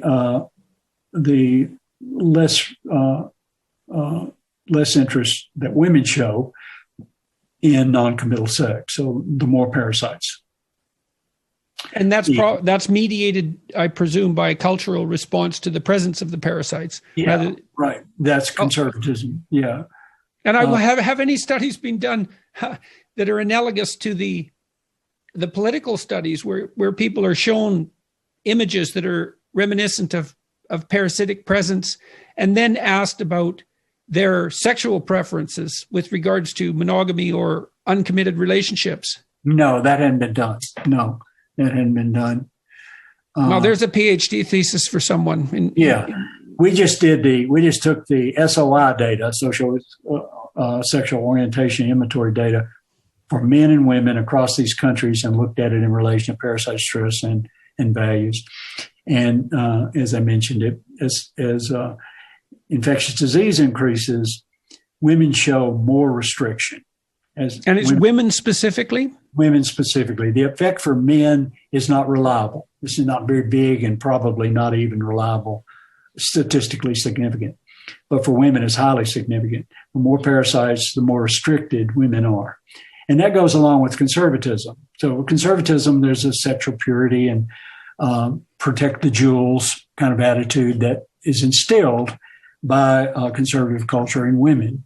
So, but in women, there's a question. In men, it's okay. It's a double standard. Yeah. Well, when you get parasite stress increasing, then is the conservative proclivity manifested to begin with in the women and then spread to the men? I mean, because they're more primarily concerned, let's say, with sexual contamination. I mean, the role of the genders in determining. But the men are changing. The men are changing in other components. So the men are hot to trot regardless of. Well, that's what I was thinking. Yeah, but the men are changing in terms of becoming more xenophilic and ethnocentric and those kinds of things. Yeah. The sexual changes don't drive the rest of it. No.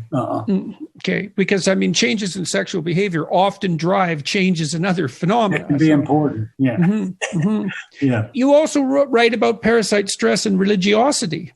Yeah, we did a big study of that, looking at religion scholars, looking at their data on commitment and participation of people in religion across basically all the countries of the world. And we had state data too. We had U.S. state data on participation and commitment of people, and predicting that more parasites, more religiosity, measured either as commitment or participation, and more conservatism, of course, more religiosity. That's well known already.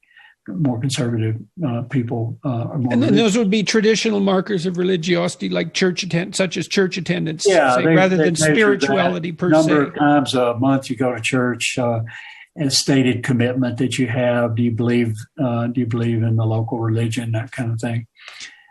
This religion scholars, done a good job in that and published all that in the literature. So you can pull their data and then look at it in relation to parasite stress. The more parasites, the more religious people are. And we expected it from the following ideas that it was known that religiosity is very tightly correlated with conservatism before. That had been shown by lots of folks in the past. But religiosity has some couple of parts to it that were of interest to us from the standpoint of the parasite-stress theory. One is the boundary issue that religions often show. So, in fact, religion scholars define religions in terms of boundary. So this group over here believes in this God, the group over here believes in this God or gods, and so forth. So those are boundary markers. Those boundary beliefs. marker, yes. And so the boundary would be like a xenophobic kind of function, to in-group, out-group kind of separation. The other part of religiosity that was of interest from the standpoint of the parasite-stress theory is the ethnocentric part. So you get that in-group binding with your colleagues at church and so forth that can be extremely strong. And so there we looked at it and found that basically a new theory of religion, that more parasites, more religiosity across countries of the world and states of. And what sort of effect size is that? Those. I don't remember offhand. Big effects. We published in a major brain and behavioral sciences, major, top tier journal.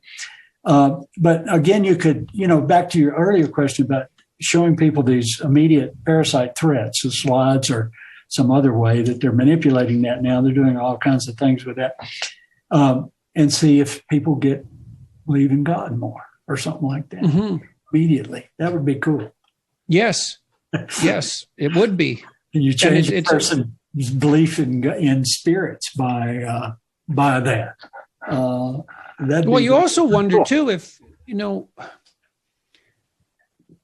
I'm just thinking here. Ideas are just flashing through my mind about beliefs in spirit to begin with, because the belief in spirit causing illness, for example, is sort of an early analog of a disease theory. Yeah. I mean, people are often. There's a study. I can't remember exactly what it is. I've got it on my pile over here. That claims that the fundamental belief we have in a spiritual world really boils down to spirits as diseases. Mm-hmm. As disease-causing entities. They are invisible agents that are transmissible after all. But you can transmit them too.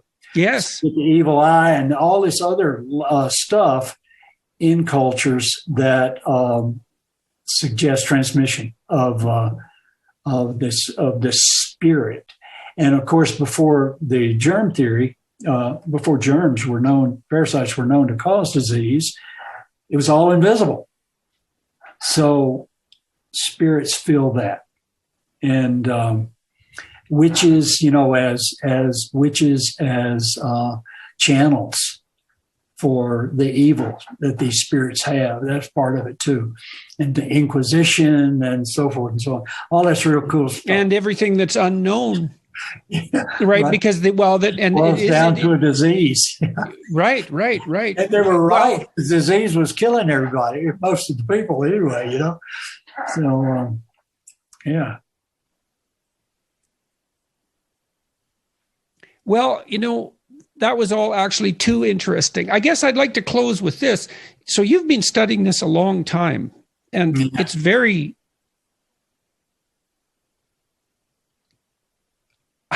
unexpected. It's a very unexpected theory, I would say. How has studying this changed the way you look at society and people and political dialogue? I mean, you're in this position. I've only been digesting the material you've been producing for about 5 years, I would say, maybe 10. Yeah. And it hasn't permeated my thought system entirely, but you've been wrestling with this for 2 decades anyways. So, actually, in a sense, all my life. Let me explain. I was born and raised in the Old South, heart of Dixie, Alabama. So I was born into a culture that hadn't really changed in 100 years, except they had cars and stuff. But ideologically, there had been no change since the Civil War. Very conservative place. And for reasons I think about a lot, how come I came out of it liberal rather than conservative. I, would say, I would find what these people were doing day in, day out. It's in your face all the time if you live in a conservative culture, the inhumanity. And why are they doing that? And what's wrong with you people? That kind of thing. And then finally, I just decided I was going to step back and just try to think about it, study it. And I finally got around to that in my scientific research. Most of my research was on sexual selection processes and so forth. I only got into the value stuff about year 2000. So I've had this in very, very strong interest in how these people I grew up with got to be that way. Then when I went off to university, I went into a relatively liberal place. So I became interested in how these liberals got their mindset too. I was more like them. And so I go back a long way in my interest in this. And it's been really satisfying to understand the cause, do the science on it and really understand the causal stuff and stuff that happened in my family and so forth. I mean, I'm trying to do a popular book for the intelligent reader on all this. But there was one incident where in the Old South, middle class and upper class families, white families, would hire a black woman to raise the kids, or black women to raise the kids. And my family did that. And I was closer to this woman really in many ways than I was my birth mother. And she died when I was 13. My black mama died. And she got sick. And my family wouldn't let me go see her when she was sick because she was sick. And they were conservative and they were worried about me. I mean, they were trying to protect me, but I didn't understand that at the time. And in my mind, she was my mother. She raised me. She was with me every day. And from the time I was born until she died when she was 13. But I couldn't go see her. They finally let me go to her house. She lived in a little shack, wooden shack on the other side of the tracks, so to speak. And because there was regional segregation, everything was segregated. And so they let me stand on the porch and talk to her. She was inside in the bed dying, but I could talk to her on the porch. And we talked. And she died 5 days after that. And my family didn't even tell me where she was buried and so forth. I mean, there was that level of conservatism and worry about disease. And I'd go to her grave or something and catch a disease. But what this knowledge of values has helped me with is things like that, events, and there are lots of them in my upbringing that were devastating because of the conservative values that I was dealing with, terrible things happening.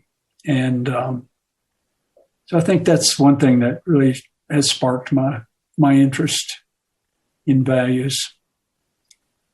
And then, of course, I'm liberal now. How did I get that way? I mean, my high school, it was a high school, Decatur, Alabama, is where I grew up. High school graduating class of about 200. And there were about 3 liberals in the class. I was one, and one of my close friends, he was a liberal. He's a civil rights lawyer in South Alabama now. And another close friend of mine, she was liberal. She works for the Democratic Party in Washington, D.C. But most of the rest of them were pretty conservative. And I wonder how I got out of this. And my hypothesis is that I had an interesting genetic constitution because my part of my family was Native American. And so Native American in North Alabama, Cherokee. And so those folks had the local immunity to the infectious diseases that were endemic to that region, the Native Americans. So I got that genetic complement. And I also got the European genetic complement, which had pretty good immunity to lots of respiratory diseases. And that's another story we can work on.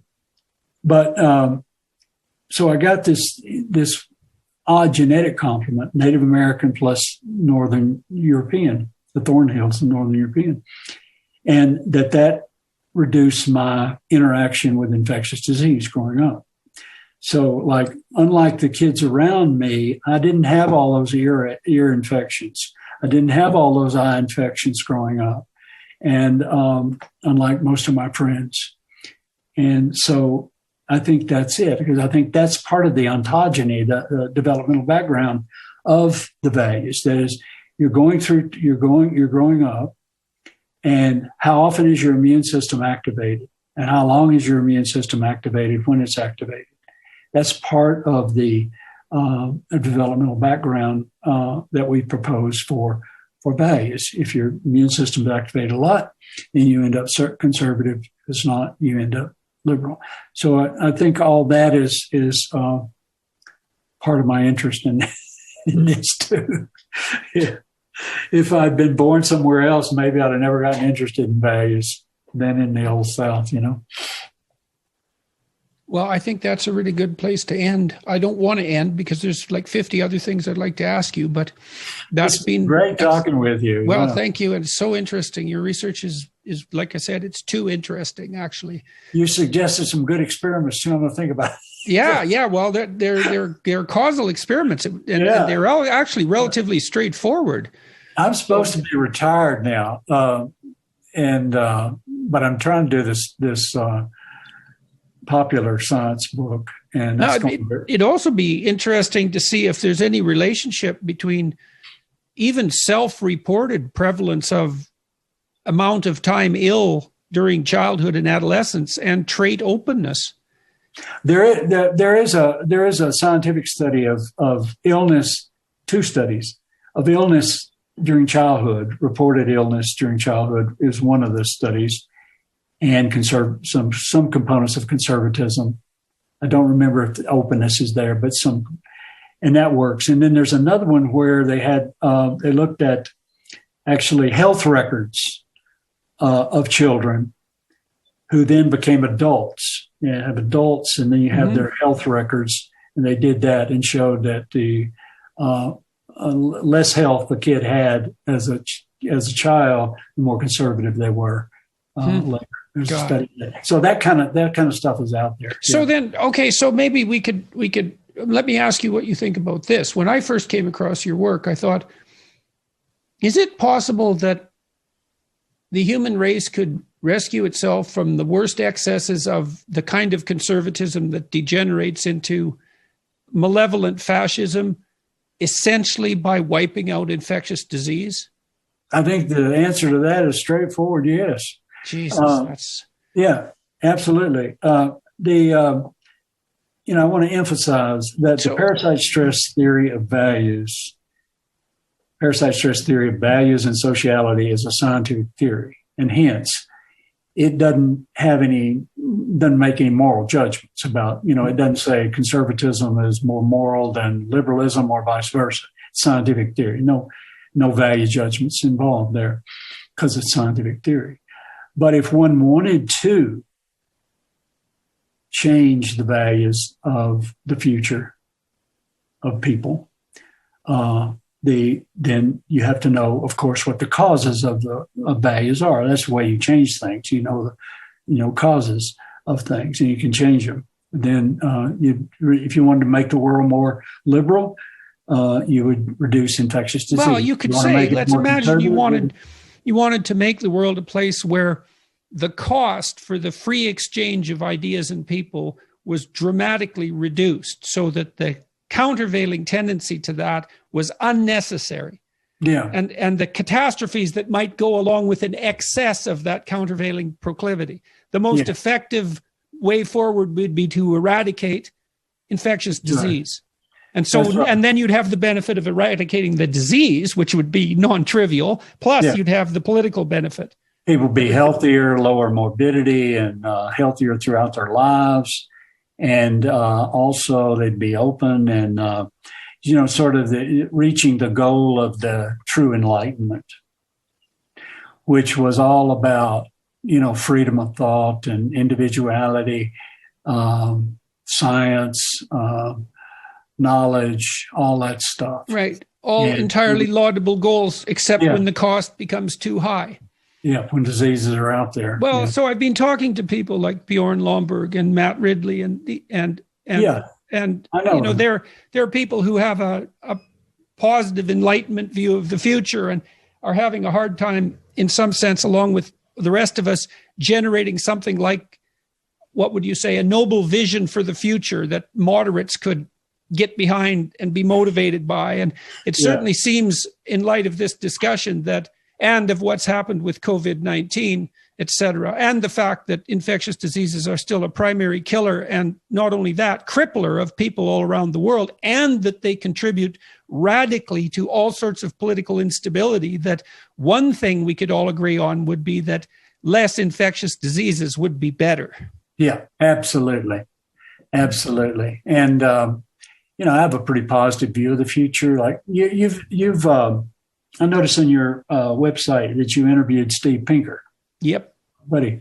He's in the same group in some sense as these other people that I just mentioned. They're optimistic Enlightenment figures. Yeah, I can be optimistic, and I mean he has data on how much things have improved over the last several centuries, and that's because of lower infectious disease. I mean, he doesn't have a theory. His idea is basically just stops at people got enlightened, but how come they got enlightened? Why did the Enlightenment occur? And why did we allow it to occur? Yeah, exactly. Right? That's the real issue. Absolutely. Things get better and better. Why did mortality and, homicides and wars and all that reduce in frequency? And all the evidence we put together says it has to do with lower infectious disease through time. That's what happened. That's what's behind that trend. That's why that's the key to our better angels. Thank you very much. Sure, I appreciate it. It was a great discussion. I learned a lot, and your work is it's remarkable. Anytime if you want to talk about it. Yeah, well, I may well call on you again.